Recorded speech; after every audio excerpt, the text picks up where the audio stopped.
আমরা প্রথমেই যাব যে পাবলিক সার্ভিস কমিশন। এই পাবলিক সার্ভিস কমিশনের 35 বিসিএস থেকে শুরু করে বর্তমান বিসিএস রানিং বিসিএস গুলো পর্যন্ত প্রিলিমিনারি সিলেবাসটাকে যেটা পিএসসি পাবলিশ করেছে।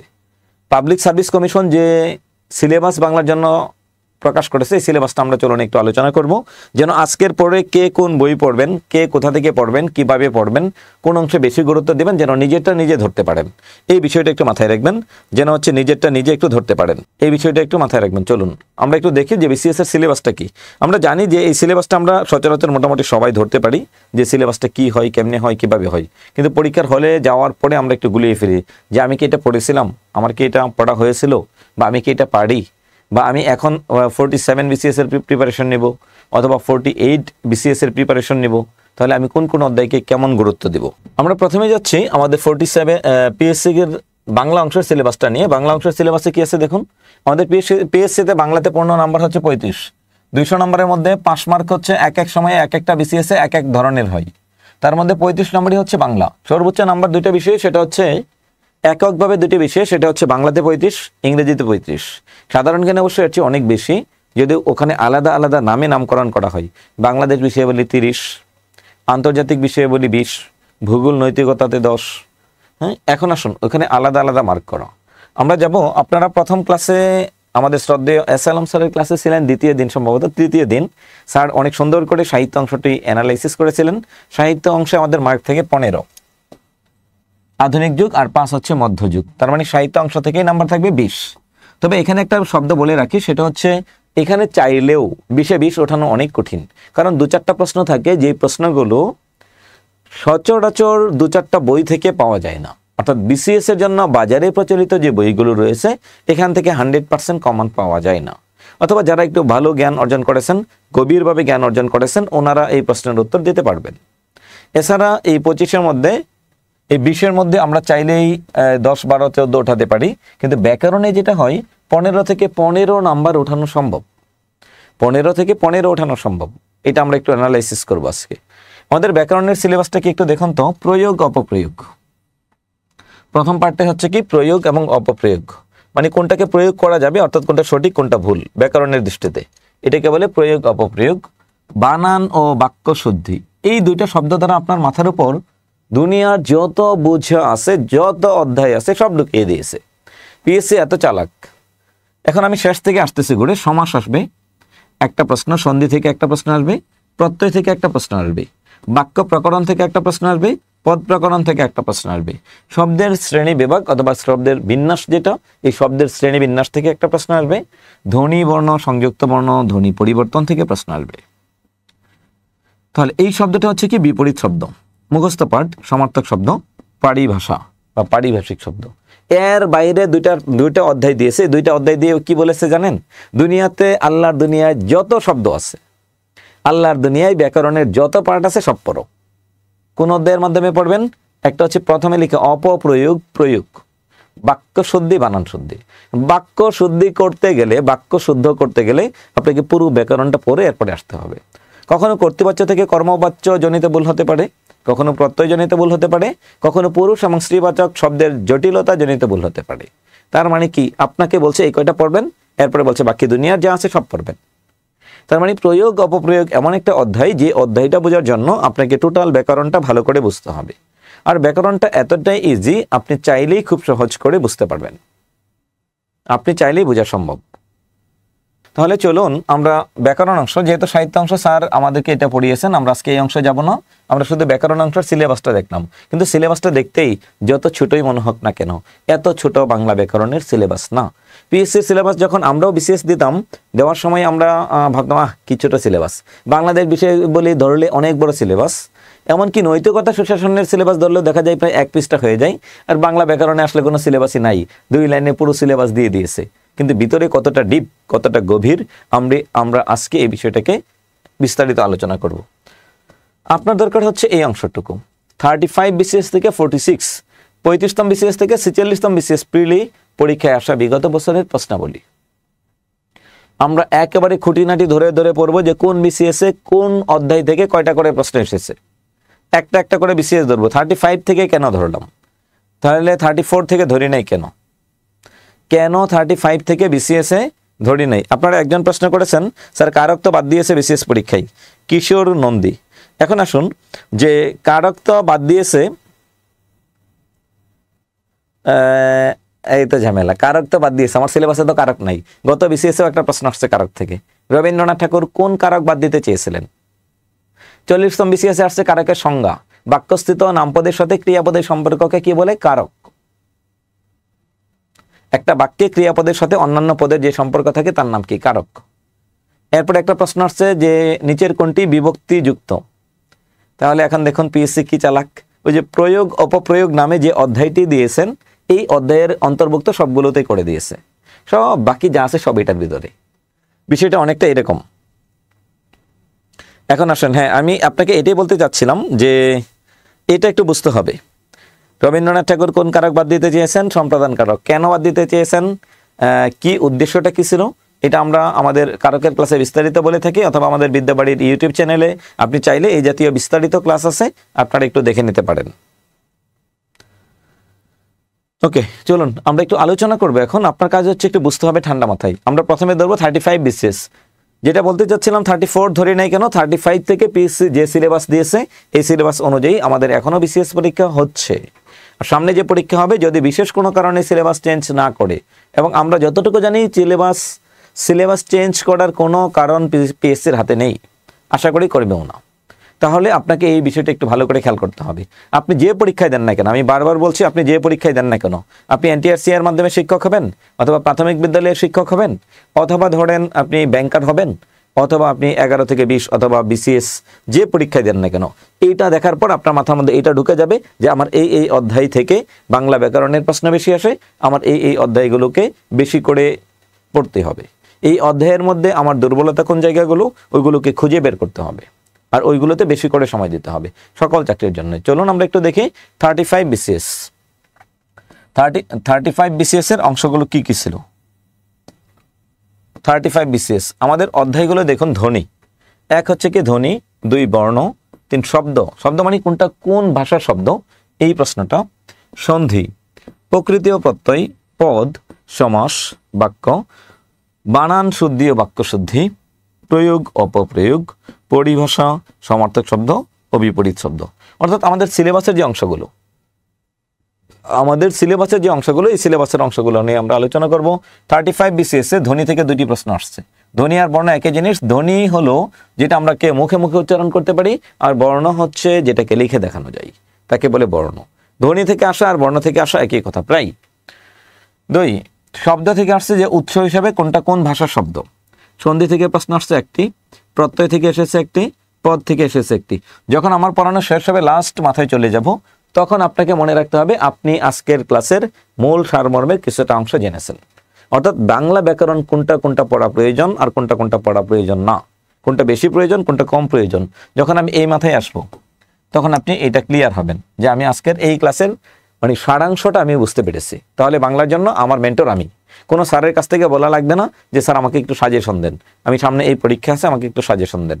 কারণ বিসিএস এর প্রশ্ন রিপিট করে না, এমন কোনো চাকরি পরীক্ষা বাংলাদেশে নাই যেখানে বাংলা ব্যাকরণের প্রশ্ন বিসিএস থেকে হুবহু রিপিট করে না, সেটা যে পরীক্ষায় হোক না কেন। শুধু একটা পরীক্ষা কম রিপিট করে, সেটা হচ্ছে আইবিএ, ঢাকা বিশ্ববিদ্যালয়ের আইবিএ যদি প্রশ্ন করে তাহলে এখান থেকে প্রশ্ন কম রিপিট করে, কারণ আইবিএ এর স্টাইলটা একটু ভিন্ন, তারা একটু ঘুরিয়ে প্রশ্ন করে আইবিএ ছাড়া বাকি সকল চাকরি পরীক্ষা।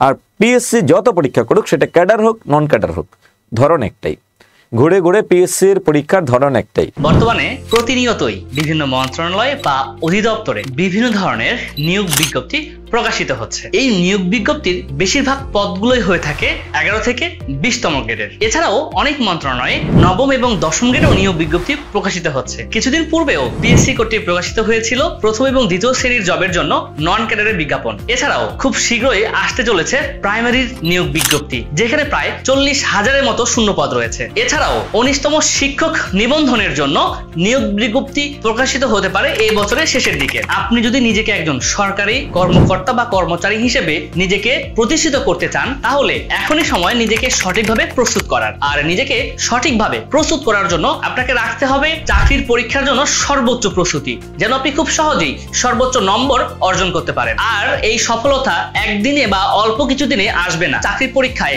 সফল হতে প্রয়োজন পূর্ণাঙ্গ প্রস্তুতি, কঠোর পরিশ্রম এবং সঠিক গাইডলাইন। আর এই গাইডলাইন পেয়ে যাবেন আপনি বিদ্যাবাড়িতে, কেননা বিদ্যাবাড়ি আপনাকে দিচ্ছে পূর্ণাঙ্গ প্রস্তুতির জন্য সঠিক গাইডলাইন। আমাদের রয়েছে অভিজ্ঞ শিক্ষক মন্ডলী এবং পরীক্ষায় কমন উপযোগী আপডেট তথ্য নির্ভর লেকচার শিট। এছাড়াও পাচ্ছেন কোর্স চলাকালীন সময়ে 24 ঘন্টা মেন্টর সাপোর্ট, যেখানে আপনার পড়াশোনা সংক্রান্ত সমস্যা সমাধানের জন্য মেন্টরদের পাশেই পাচ্ছেন। আর বর্তমানে বিদ্যাবাড়িতে চলমান সকল কোর্সে পাচ্ছেন অর্ধেক ফিতে ভর্তির সুযোগ। এছাড়াও যারা এই মুহূর্তে ভর্তি হচ্ছেন তাদের জন্য রয়েছে দুইটি স্পেশাল গিফট। প্রথমটি হচ্ছে আপনি যে কোর্সে ভর্তি হবেন সেই কোর্সের 3000 টাকা সমমূল্যের অ্যাকসেট প্রিমিয়াম রেকর্ডেড ক্লাস। এছাড়াও পাচ্ছেন 500 টাকা সমমূল্যের লাইভ এক্সাম ব্যাচে এনরোল করার সুযোগ। তাই আর দেরি না করে উপরের দেওয়া ডেসক্রিপশনটি ভালো করে পড়ে অথবা স্ক্রিনে দেখানো নাম্বারে যোগাযোগ করে এখনই এনরোল করে নিন। ধন্যবাদ সবাই।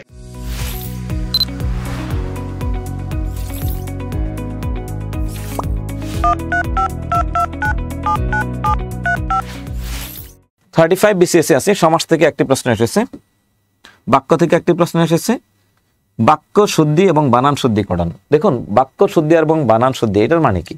বাক্য শুদ্ধি করতে গেলে আপনার ব্যাকরণের একবারে ধ্বনি থেকে শুরু করে লাস্ট অধ্যায় জ্যোতি চিহ্ন এই পর্যন্ত যা আছে সবগুলো খেয়াল করতে হবে। পুরো একটা বাক্য দিয়ে বলবে যে এই বাক্যের মধ্যে কয়টি ভুল আছে। গত BCS একটা প্রশ্ন আসছিল, সোনামীর তাণ্ডবে সর্বশান্ত হইল, এখানে 3টা ভুল আছে। এখন এটি কি নত্যবিধান জনিত ভুল, নাকি সত্যবিধান জনিত ভুল, নাকি অর্থের অপপ্রয়োগ জনিত ভুল, নাকি বাক্যস্থিত পদের সাথে ক্রিয়ার সাথে যোগ্যতার সমস্যা আছে, নাকি প্রত্যয় জনিত ভুল, নাকি এখানে উপসর্গ জনিত ভুল, এইটাকে খেয়াল করতে হবে। এইটা বোঝার জন্য আপনাকে পুরো ব্যাকরণে যথেষ্ট একটা পাণ্ডিত্য অর্জন করতে হবে। এটা হচ্ছে বাক্য শুদ্ধি। অর্থাৎ যে যে অধ্যায় থেকে প্রশ্ন আসে নাই সেই অধ্যায়ের পরিবর্তে এই একটা অধ্যায় দিয়ে দিছে। তার মানে কি? তার মানে হচ্ছে আপনি যা পড়েন নাই সব পড়েন, যা পড়েন নাই সব পড়ে আসেন। কেন পড়ে আসেন নাই? বিষয়টা অনেকটা এই টাইপের। অপপ্রয়োগ দেয় নাই, এই বাক্য শুদ্ধি থেকে 3টি দিয়েছে, পরিভাষা থেকে দিয়েছে 1টি, সমার্থক শব্দ থেকে দিয়েছে 2টি, এরপরে কি আছে বিপরীত শব্দ থেকে দিয়েছে 2টি। আমরা দেখব এর বাইরে সিলেবাস বহির্ভূত মাঝে মাঝে কিছু প্রশ্ন আসে, এই প্রশ্নগুলো আমরা দেখব। তার মানে এখানে দেখুন তো এরপরের অংশটা কি হলো, এরপরের অংশ, বাকি অংশ আমরা পরবর্তীতে দেখব। 36 BCS 36তম BCS এ ধ্বনি থেকে প্রশ্ন আসছে 2টি, বর্ণ থেকে আসছে 2টি। এরপরে দেখুন ধ্বনি বর্ণ, এখানে 4টা প্রশ্ন আসছে। এটা কি 4টা প্রশ্ন করার মতো অধ্যায়? তাহলে কয় পৃষ্ঠা পড়তে হয়? এখানে সর্বোচ্চ 3 থেকে 4টা পৃষ্ঠা ভালো করে পড়লে 4টা প্রশ্ন এই BCS এ কমন। 4টা পেজ যদি ভালো করে পড়েন তাহলে আপনার 4টা প্রশ্ন কমন। যে কেউ পড়ুক, যে কোনো একটা বোর্ড বই পড়লেই হবে। কোন বোর্ড বই? মনির চৌধুরী স্যারের বোর্ড বইটা কেউ যদি ভালো করে বুঝে পড়েন 4টা পৃষ্ঠা থেকে 4টা প্রশ্ন কমন। একটা বই পড়লেই চলে, শুধু 9-10 বোর্ড বইটা।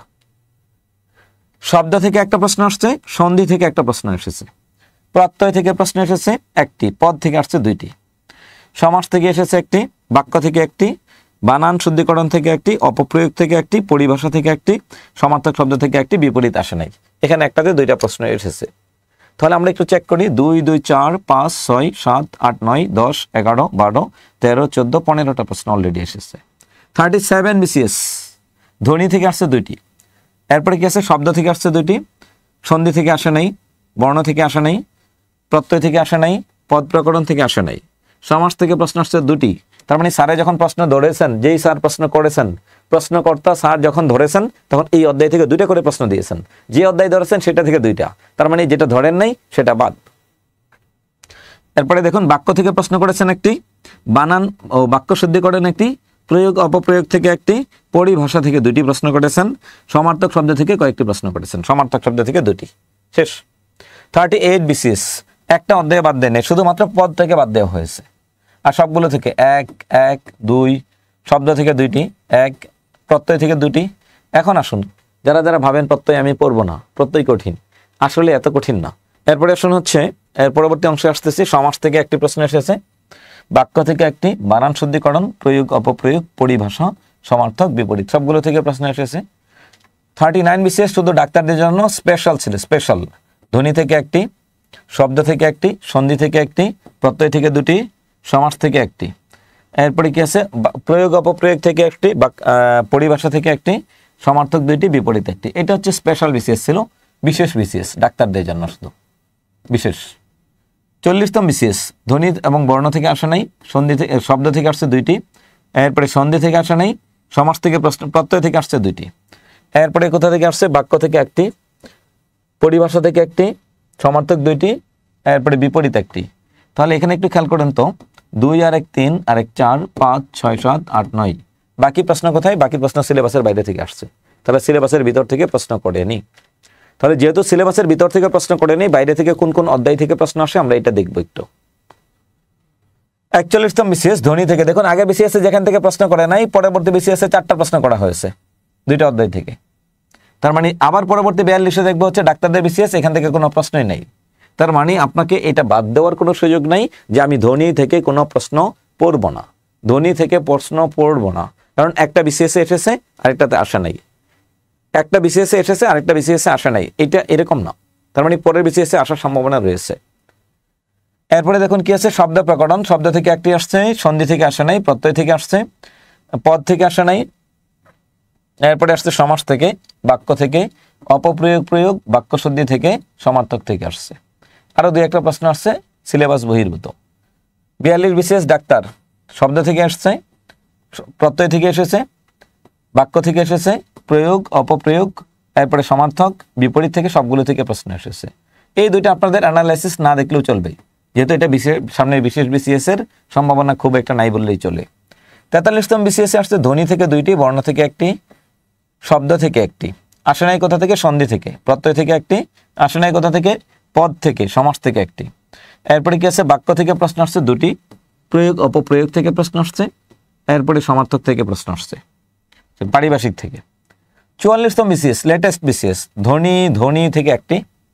এখানে দেখুন শব্দ থেকে 2টি, শব্দের পরে কি আছে এখানে, সন্ধি থেকে একটি, প্রশ্ন আসছে হচ্ছে পদ প্রকরণ থেকে, সমাস থেকে একটি, বাক্য শুদ্ধি একটি, অপপ্রয়োগ 2টি, সমার্থক একটি। তাহলে বাকি প্রশ্ন কোথায়?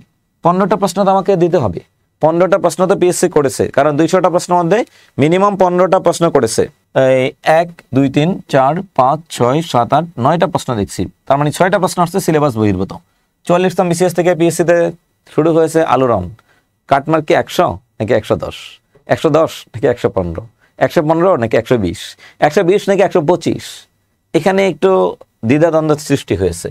45তম বিসিএস যেখানে কাটমার্ক 120-এর মতো চলে গিয়েছে।